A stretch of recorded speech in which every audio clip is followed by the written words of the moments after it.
Ladies and gentlemen, welcome back to the Chip Over the Top Rugby podcast. I hope you are all doing well. If you are new here, my name is Ryan. I am the host of the Chip Over the Top Rugby podcast. Welcome. If you are new here, make sure you give this video a thumbs up and you subscribe. And if you're returning, welcome back. You know the score. So a little bit different. It is late here in the US. I've just been doing a bit of cardio on the treadmill. And I just wanted to upload a video discussing round 4, basically. Obviously, Wales is not featured in this round, which means I can delve into a little bit more variety of subjects, which I am going to do. I've got my whiteboard and my list of everything here. So there's lots of content coming up. But I just wanted to do a quick dive into round 4, just take a look at the games, because obviously Wales are not playing. But there are still some key matches. Starting with today, well, I say today, yesterday, Wednesday, the 27th of September, Uruguay beating Namibia 36 points to 26, which was a good game. I don't know if you saw it. It was a little bit all in Namibia's hands in the first half, and then Uruguay came back at them. There was a couple of yellow cards which got upgraded, I believe. Let me just double check that. There was a yellow card on the 76th minute. Eric Dos Santos from Uruguay. I also believe Namibia had one. Yep, their captain got a yellow card. And they did have a red card, the substitute. So I do believe it looks like, it was quite an interesting game. Uruguay obviously getting the win on that one. I was kind of expecting it. Obviously, Uruguay are higher ranked and they've played very well up against France, for example, thus far. So, good result for Uruguay, who ranked 17th. Namibia ranked 21st. Now, looking ahead, today, Thursday the 28th, Japan play Samoa in a big Pool D game. I'm not entirely sure if that will affect anyone. I mean, well, right now we have England sitting comfortable at the top on 14. They've obviously played 3.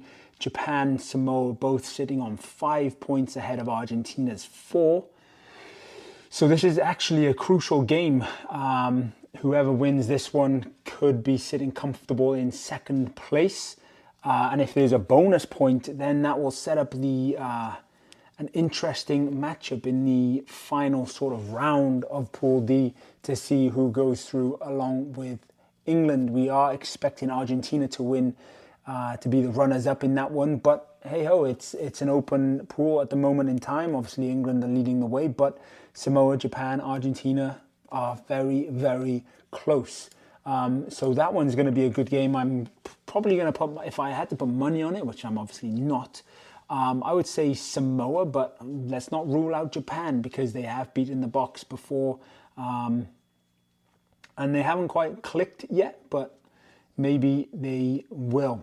And then Friday, big game, New Zealand v Italy in Pool A. Italy have to come away with something in that game in order to keep their hopes alive of progressing to the quarters. It's quite brutal. They obviously have New Zealand and France in that group as well, but it is a must-win game, or at least they have to come away with a losing bonus point. Or could Italy do an upset and beat New Zealand?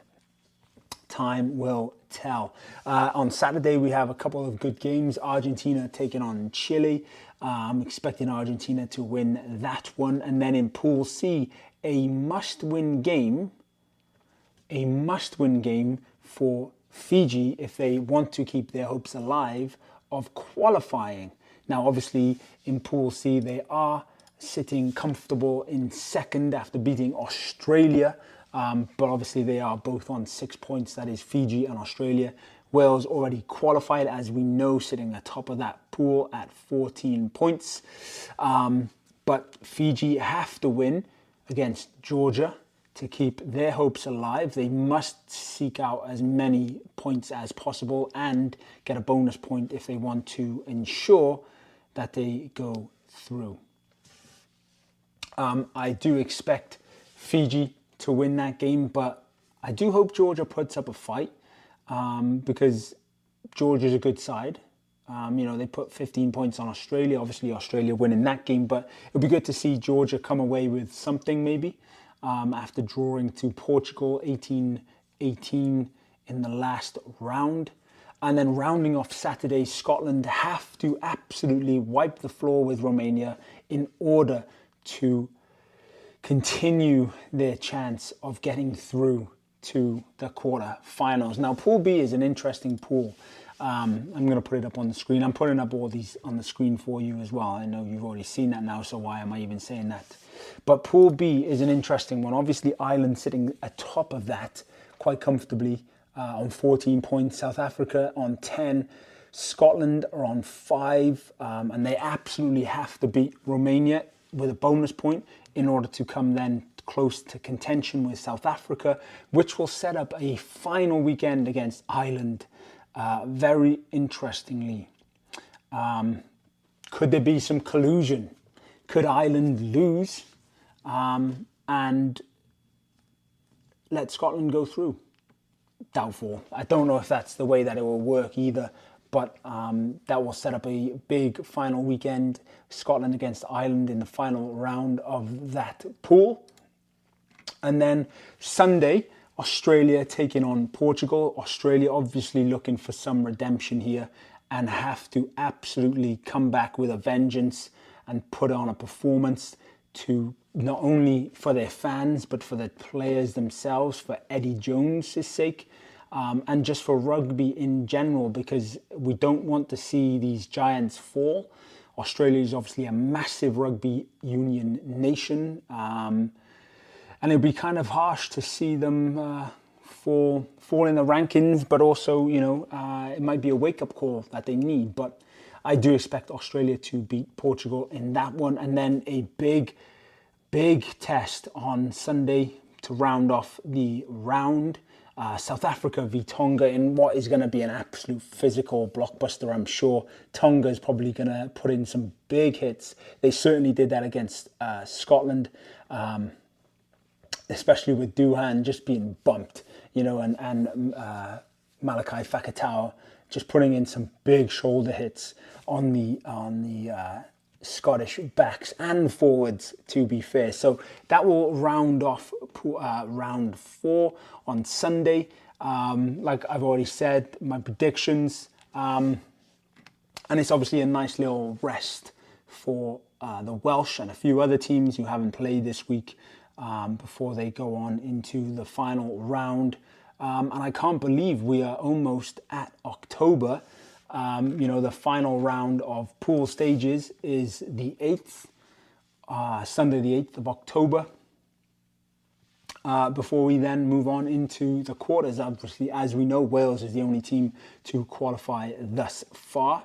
Whether they are top or not, that is in the fate of the Welsh at the moment. Obviously, they do have to put on a performance against Georgia to ensure they remain top of that pool, and it has to be a bonus point against Georgia. But let's not write off Georgia. As we know, they have beaten Wales in the past in the autumn at home in Cardiff, which was quite a shock around the world, but it did put Georgia on the map. And I think it made people aware that Georgia is an up-and-coming nation, Tier 2 nation albeit, but do they deserve a shot in the Six Nations, for example? Time will tell. But anyway, that is a brief round review of round 4. I'm excited. A couple of games that I'm really looking forward to. Obviously, we have the Japan-Samoa game today. I think that would be a good game to watch. And then New Zealand-Italy on Friday. Again, Italy a must-win. I expect New Zealand to pip that one. Argentina-Chile, that does have some repercussions in Pool D to keep Argentina's hopes of finishing runner-up in that pool. And then Fiji against Georgia as well. And obviously Scotland-Romania, but I'm expecting Scotland to do a job on them. So If you are new here, ladies and gentlemen, make sure you give this video a thumbs up. Subscribe for more content. That is just a brief overview of round 4. If there's anything you want to see, or if you want me to touch upon anything, my thoughts and perspectives on things, let me know. I did have a heated video here discussing obviously Wales and kind of the narrative around Wales at the moment in terms of them just being brushed off and not taken seriously, it seems. You know, obviously beating Fiji with a bonus point, and obviously beating Portugal with a bonus point, and then emphatically beating Australia, let's not forget.